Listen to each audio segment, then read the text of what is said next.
So here we are again with Dr. David Lee Sheng Tin of the Maharishi Institute of Science and Technology in Trinidad and Tobago, and also a professor, is it professor? Associate professor. Associate professor at MUM. Yes, Maharishi University of Management. The Maharishi in Fairfield, University Iowa, USA. of Management in Fairfield, Iowa, USA. David, what is your doctorate in? What area of It's medicine? not in medicine as such, but Right. in human development and consciousness. Human development and consciousness. Did you graduate from from MUM Yes, itself? yeah. Okay, and how long ago was that? Well, That you actually finished that doctorate? my PhD about 2 years. About 2 years. Yeah. Okay, but you've been practicing For- TM for years, yeah. and you I've studied been teaching Ayurvedic and everything, medicine in India, Yeah, and you studied. in India, in Switzerland, in the USA. And where did you learn the traditional Chinese medicine? Traditional Chinese medicine, I actually started in Trinidad In Trinidad. with a very old Chinese doctor called Dr. Matong. Mato. He Was he trained in conventional medicine as well? No, or he his background came was from China in the 20s, 1920s. 1920s, and he was renowned in Trinidad. People used to come from all over the country to go and see him. Outside his door from 5 in the morning, there used to be long lines of people. When I met him back in the 80s, he was almost in a retired state. He was, Yes. Yes. He was like 80-something years old at Yes. that time.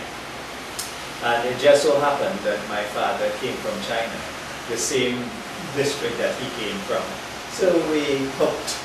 Yeah, It's very nice. confidential. And Yeah. I became his student, and I studied with him for 7 years. 7 years. 7 years, and learned all that he could teach me.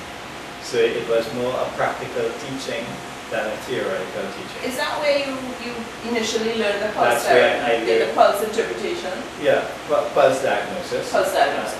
I learned Chinese pulse from him, Yes. but I learned Ayurvedic pulse through my studies on Sure. Ayurveda. So perhaps we can do a little demonstration of that a bit later.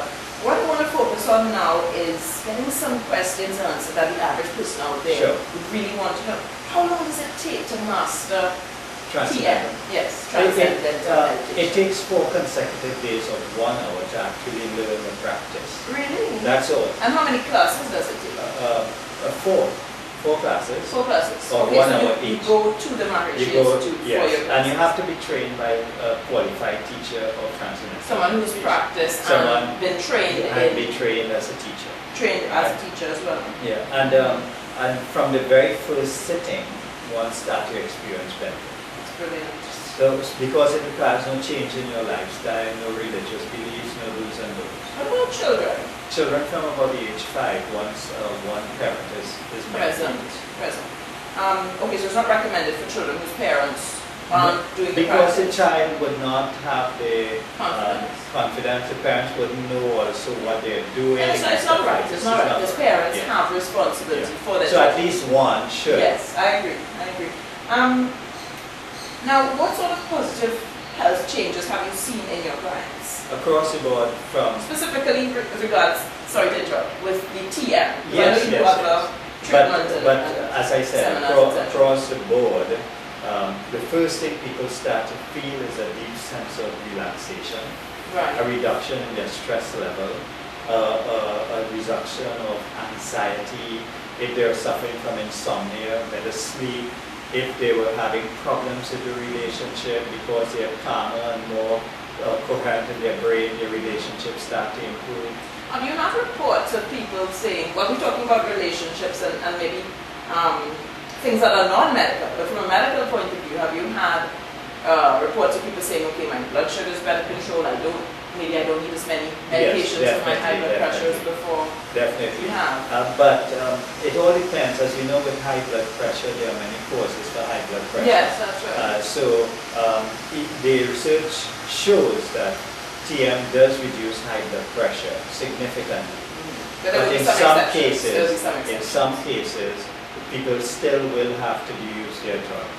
But a lot of cases, especially dealing even with chronic diseases, even though we don't say TM cures chronic diseases, all diseases have a stress factor to it, Agreed. especially chronic diseases, so that TM will get rid of the stress factor, allow the person then to understand and appreciate where they are in life and work better with their medication, rather than be in a very anxious, tense state and what is happening to me. So you're not one of the organizations that tells people that they'll be able to throw away their medication? No, definitely not, definitely not. No, in fact, I didn't think so. In fact, when someone comes with us, we no way we say stop your medication. What we say is that if you find that you're doing better, go back to your doctor, let your doctor know what you're doing. Brilliant. Let them take, your vital signs, So, and then therefore they work with their doctor absolutely. to determine if they need If they cut need back to. on the medication. Yes. That's exactly And that's what I important. say. If That's you're important. trying a non-conventional treatment, there's no point, it's wrong to hide it from your doctor, because the doctor doesn't benefit from knowing if the treatment works That's or true, works that's or not. And I've seen that happen all the time. People say, oh well, they did this, but they didn't tell the doctor. And the doctor just might say, well, whatever you're doing, keep doing it. And they don't always clarify that they've stopped the medication and they're doing X, Y, Z instead. No, it's important. That's why we And the doctors aren't going to learn if the clients don't speak with them. That's true. And that's why we work hand in hand with the medical profession. Like for Right. instance in Trinidad, Yes. there are quite a few doctors who they also practice the TM, their family their practice the TM, yes. and they send patients to us. For instance, we have quite a few cardiologists Yeah, who once they realize that, okay, the patient is so stressed out about what's happening, then they will call us and they will say, okay, here we have a plan for you, call this person, or they will call you, etc., etc. And then we give the doctor feedback on what has happened, Yes. because this person will still be under the doctor's care. But have the doctors been happy with the results? Are Very, they very seeing things that they can measure? Because we doctors like to measure everything. Of course. And Whatever we can. That's why over the years Yes. they continue sending patients. Yes. Or else if they were not, then they would not be happy. True. Yeah. But are you finding more doctors in Trinidad being aware and More referring doctors. Fortunately, clients to that you? is happening because there's a greater awareness. For instance, Dr. Oz, Mehmet Oz, Yes. he has been practicing TM, he has been promoting it Yes. in many of our seminars in the United States. And doctors are aware of this, and, Right. and ordinary people. Oprah Winfrey also has been doing it. Yes. And so people are saying, okay, well, It's good enough let's for take them. a serious look. Yes. You see, once the beauty about TM for a medical practitioner is that they can go and look at the research that has been done. Yes. It's not that like other medications, okay, it works, but there's no research.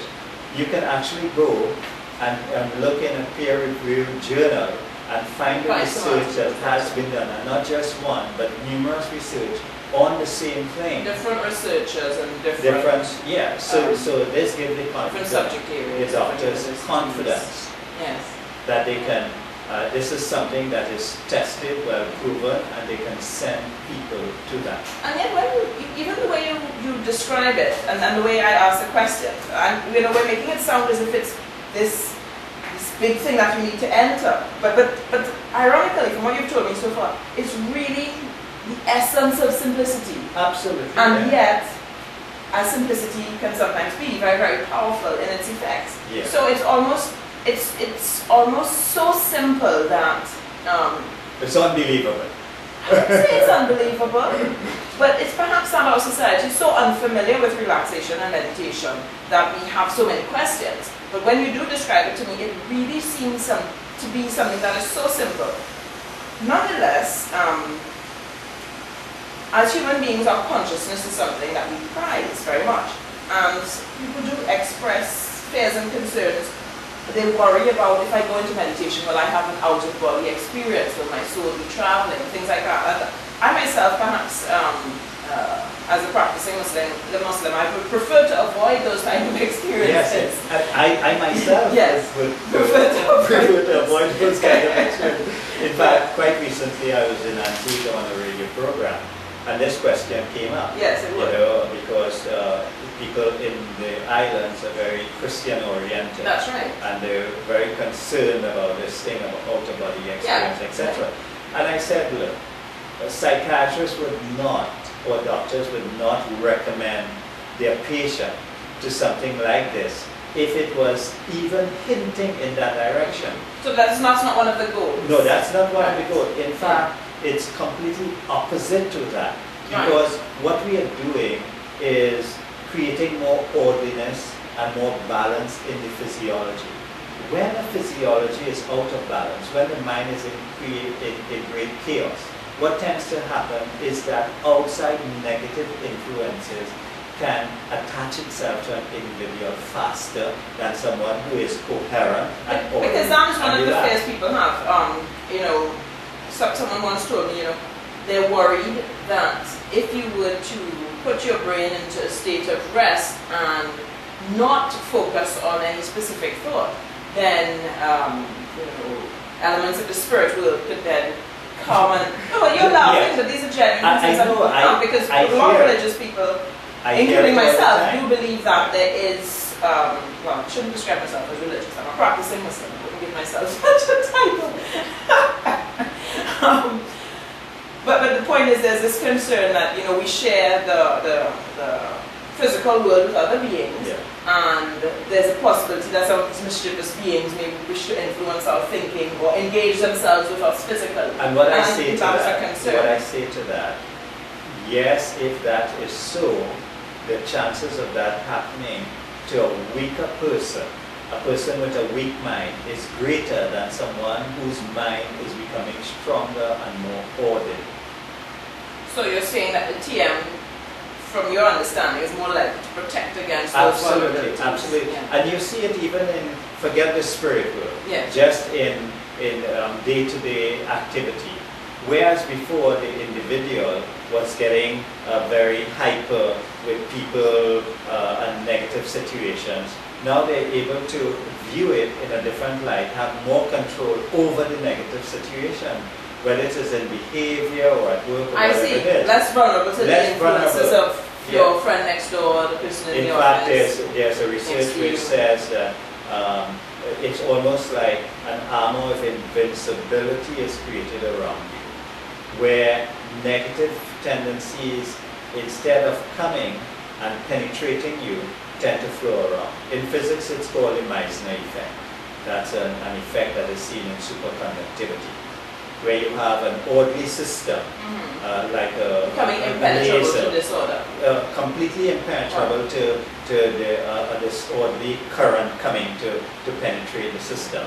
The current will actually flow around rather than penetrate. I should think that the more we understand about the brain, and we're just really at the beginning, I would say in the last 20 years of just about starting to begin to understand the brain, the more we'll be able to actually clarify and demonstrate the theories around TM. But one thing I would say in closing on that question is that look at the research. Yes. Don't just go by hearsay. Yes, in other words, there is already research existing. You can go on the websites and look, or just Google Transcendental Meditation research, in whether it is blood pressure, insomnia, depression, whatever it is. You could look and you could see where that research was done and who it was done by. Well, what I find, and especially people who have a science background might appreciate this, and be familiar with this. When you Google scholar.google.com, then you actually get the published research coming up. As opposed to all the different opinion pieces and the blogs, which of course are very subjective. They're a matter of opinion. I did actually read a skeptical article this morning about TM because I felt, if I'm coming to talk to you, I should also know what the skeptics have to say. And apparently, some of the things described are mantras, and it was said that in TM, the individual subject is given a mantra, and this mantra is very private, and they're not to share it with anyone, but then different subjects are given the same mantra. And I was really, really skeptical that they made it sound as if, this whole mantra thing is a trick to make you feel special. Is there really a mantra requirement to the process? But one has to understand what the word mantra means, because the mantra is a Sanskrit word which means sound. A sound. A sound. Yes. So because the founder of the program was Indian, then he used the word instead of saying sound, he said mantra. Yes. But mantra simply means sound, and it has been known. But It has been known for thousands of years that sound has a specific effect on the human physiology. Certain types of music appeal to certain types of people, etc., etc. And have an effect. Yes. Loud noises they tend to be disruptive to the human physiology as opposed to other types of sound. And so harmonious sound as opposed to disordered sound. And in fact, there is research done even on plants as to show if you... Who is tempted to ask you about that? Yeah. So that's valid research. Valid research. I think the researcher name was Oz. An Indian researcher, the initial one, and he showed that if you played acid rock music to plants, they shrivel up and die. Do they actually die, or do they just not thrive? They shrivel up and die. Whereas if you play music that is like Mozart or classical music, then the plants start to strive. Right, yes. And our human physiology is nothing other than sound vibrating at different frequencies. This is physics. Well, we know that every single atom of our body is a vibrating substance. And we know that sound is vibration. Yes. And, venturing again into the religious, the skeptics sometimes look at the scripture, and I think they interpret it too literally and too simplistically. When in Christian and Muslim scripture we say that God said be, and it is, and we say the word was made flesh. Yeah. Now, I'm not Christian, but I think perhaps even Christians sometimes misinterpret but the Muslims, or look at it too simply. Yeah, the first part of the Bible is very similar to the Muslims. The Muslims follow Moses and things like that. That first part of the Bible, not Moses, what's the prophet? Abraham. Yes. Yeah. So that first part is very much in sync with Jewish thought, so to speak. Yes. Not so much Christianity, but more Jewish thought. Well, I wouldn't take the conversation in that direction, particularly because I'm not very familiar with Jewish thought either. But I'm just showing that in all religions, this aspect of sound, which is word, and the Lord said be, and it was. Yeah. So but even aside from the religion, just on a purely scientific level, because we live in a world of science, right? So the human physiology is sound vibrating at different frequencies, right? The Margot who you met here, her father was the inventor of the ultrasound machine. Really? Yeah. Right. She did say he was a doctor. Yeah, Baum, B-A-U-M. But I thought he was a doctor of medicine. Yeah. As well. Yeah, but he was an ophthalmologist. Right. And he wanted to see behind the eye what was happening. So he experimented and he came up that sound, you can use sound to see behind the eye, which all was crazy.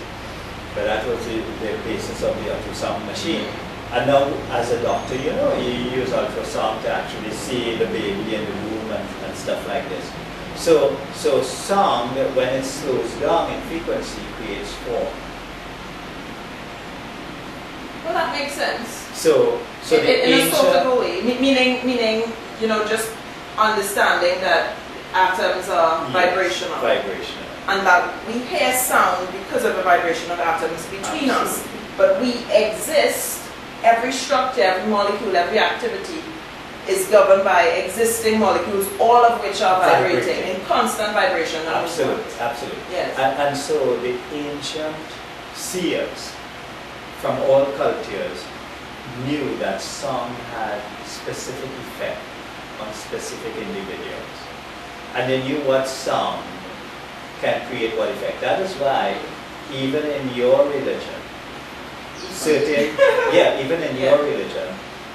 chanting, even if you do not understand what the chant is all about, if you close your eyes and listen to the chant, you feel the effect in your body. I did see some research that shows that even people who are not familiar with Arabic, when they listen to the recitation of the Quran, the blood pressure goes down. The waves in the brain waves come to reflect a greater calmness. The pulse slows down. And this, you don't have to even understand the Arabic for it to be beneficial, because the Quran itself is almost, it's basically chanted in a melodious, rhythmic, and sometimes rhyming fashion. It's very much like how Sanskrit is chanted. Interesting. Yeah, it's very much how the old priests, the Jesuit monks used to chant. Right. Nowadays, everyone is putting music to the chant.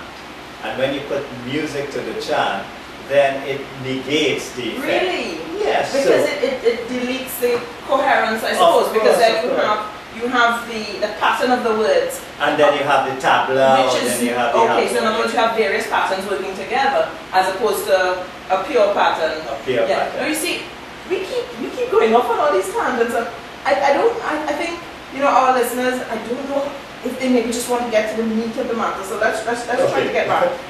Are the mantras actually a part of TM, or is that an optional part? And can you choose your own mantra? No, you can't, because some has specific effect. So when you come to see someone to learn TM, there's a form that you fill. So the practitioner uses what they find out about you to guide you as to what you should say. Now, are the just mantras... like a doctor. Just like a doctor would have a form which gives certain criteria. And then based on that, the doctor will know, okay, this dosage of this drug for this person. But what language is the mantra in? Does it matter? Sanskrit. Sanskrit, it's always in Sanskrit. Always in Sanskrit. Can you be told what it means? There's no meaning. No meaning. No. How would there be no meaning? Okay. Oh, so in other words, it was about the vibration. Sound. Yes, but it's a sound with an effect. It's sound. I'm getting it. So what you're saying is the mantra is a sound without a meaning, because it's sound therapy. Yeah, because the meaning is in the effect it produces on the physiology. I understand what you're saying. This is why Buddha said, what is the sound of one hand clapping? That's a thing in Buddhist philosophy. What is the sound of one hand clapping? Oh, there is no sound. There is no sound. I was trying to give you an answer. There is no sound of one hand. But in my mind, I'm seeing two hands clapping. I'm trying to put some meaning to that. No, there is no clapping with one hand. All right. What about group chanting? Because that's not part of it. No. So in other words, the skeptical article I read about today was all wrong. Oh, completely wrong. Well, at least with regard to the group chanting. Completely wrong. You see, there are meditation where people do group chanting, where people keep their eyes open, where people do all kinds of stuff. You know, but this is not TM. TM is a very scientific, practical tool that anyone from any religion, any background, any economic or educational level can do, because all it requires is the ability to think.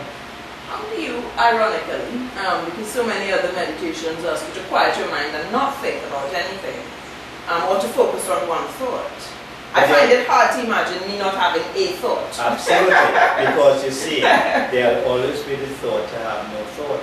Yes, how do you get rid of that one? Right. So it's an exercise in futility, trying to blank your mind and have no thought. Which is why they ask you to focus on a thought or a concept or an idea or a word. Yeah. Now, perhaps this is what mindfulness meditation is about, where you think about one thing. A specific thing or something. Yes. And you see, there are different forms of meditation. For instance, some people think in order to do TM, one has to concentrate or one has to contemplate. One would have thought so. But it's not true, because contemplative meditation is like, if you can think of a lake, it's like floating on the surface of the lake. Exploring the lake being the mind, exploring various areas on the surface. This gives more, contemplative meditation deals more with meaning. So this gives the individual more understanding of the specific subject matter. So it serves a different purpose. Yes, and so a lot of religious people use contemplative meditation because it broadens their understanding of God, love, things like this. And in Islam, Muslims may use a word that relates to their creator. Yes. And they call it dhikrullah, or the remembrance of Allah. So the focus of the meditation is the remembrance of Allah. Right, so it keeps the mind active on a surface level. Yes, which and probably reinforces it. Yes. So the mind is continuously active. In concentration, the mind is prevented from moving from any, either going horizontal or TM. vertical. No, No. in concentrated Okay. meditation. So you put your mind in a place and you leave it there. So people will want to focus between the eyebrow, or focus on some chakra, or focus on the thought to have no thought. And that is unnatural to the mind, because the nature of the mind is to move to fields of greater charm, greater happiness.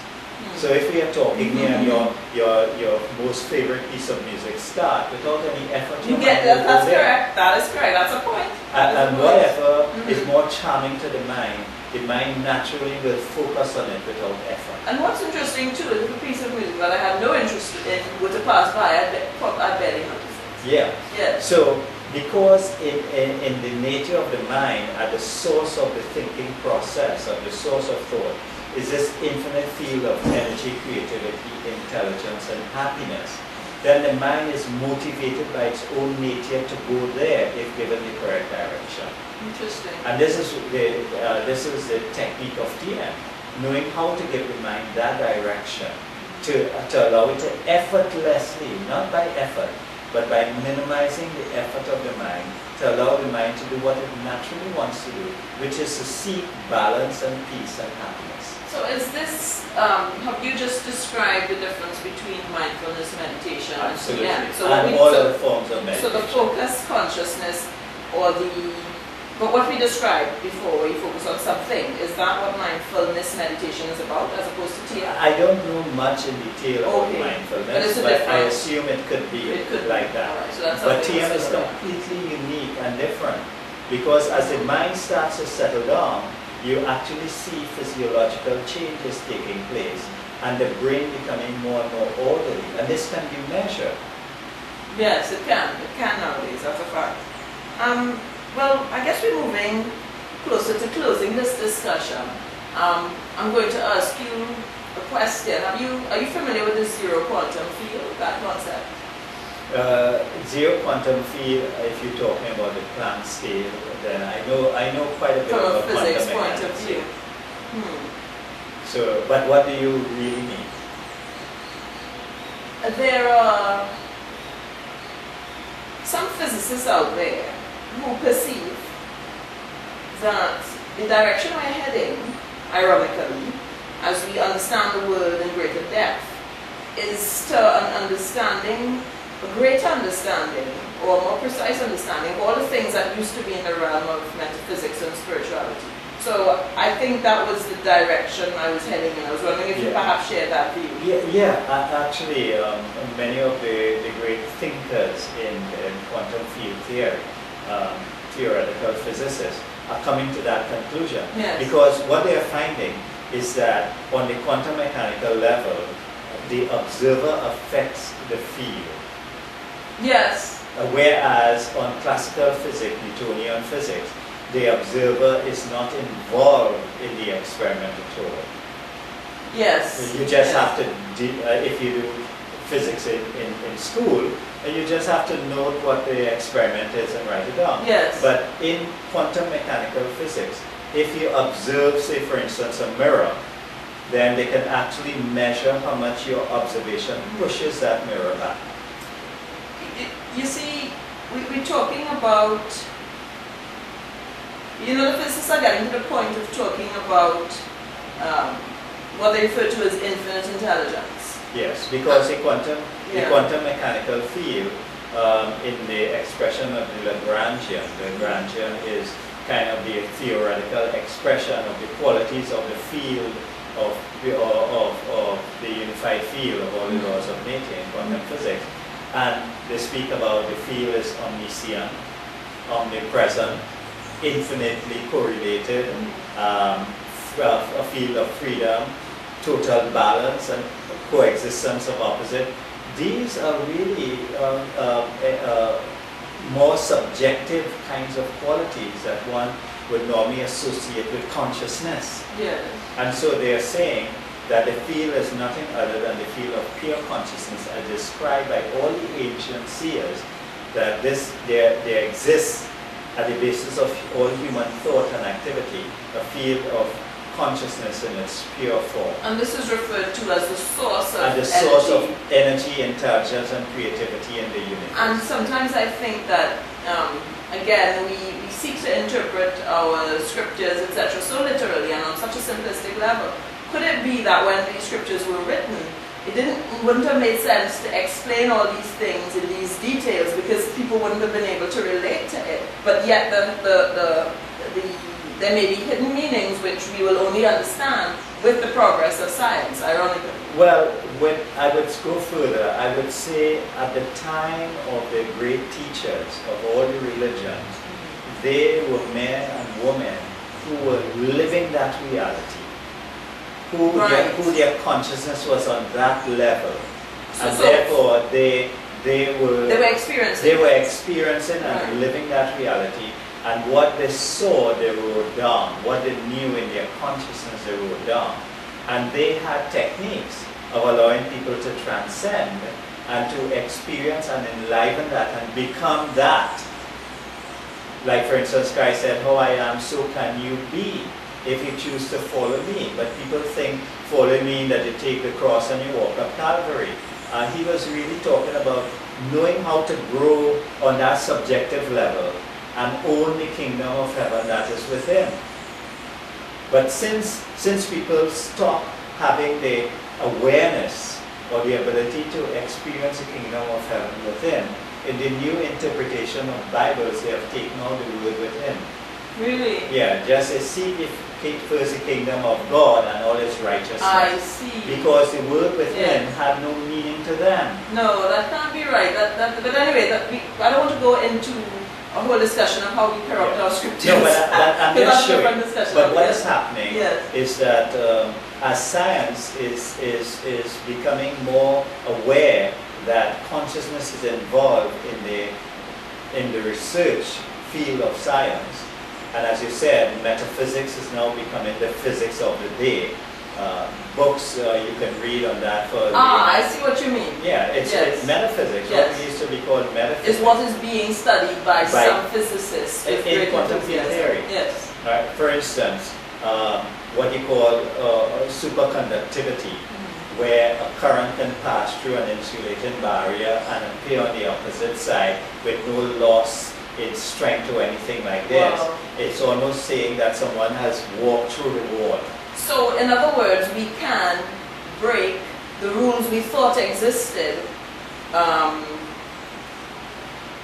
because perhaps some of those rules don't exist. Well, it's not that. It's like life exists in layers.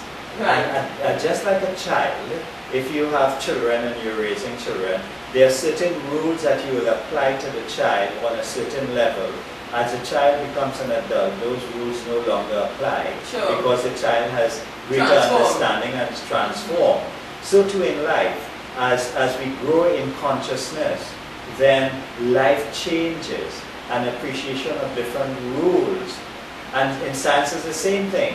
On classical physics work very well when we are dealing with a classical world that we can see around us. But what we're using now is quantum physics. So when you start using those principles, you start to find new things. And this is what nanotechnology is. Nanotechnology is all about that, right? The cell phone is all about quantum physics. The televisions and all that. People do not conceive how it is that I can just dial a number and reach someone and see them on my phone if I have Skype in Japan or China, really thousands of miles away, in the split second. If we were to bring our current world 2,000 years back, it could only be construed as magic. If you take it into the jungles, where people right now, have not seen anything, they will fall on their knees and worship you as a god, because you have a phone that's talking. We perhaps only need to go back 200 years, or as you say, right next door to the Amazon. In the Amazon. Yes. But you know, again, we strayed from perhaps some of the simple questions and answers that our viewers would have been interested in. Nonetheless, I do believe that it has been an interesting, valuable, and stimulating discussion. So thank you very much, David, and I certainly look forward to our next interview. Very good. Thank you, sir. Thank you.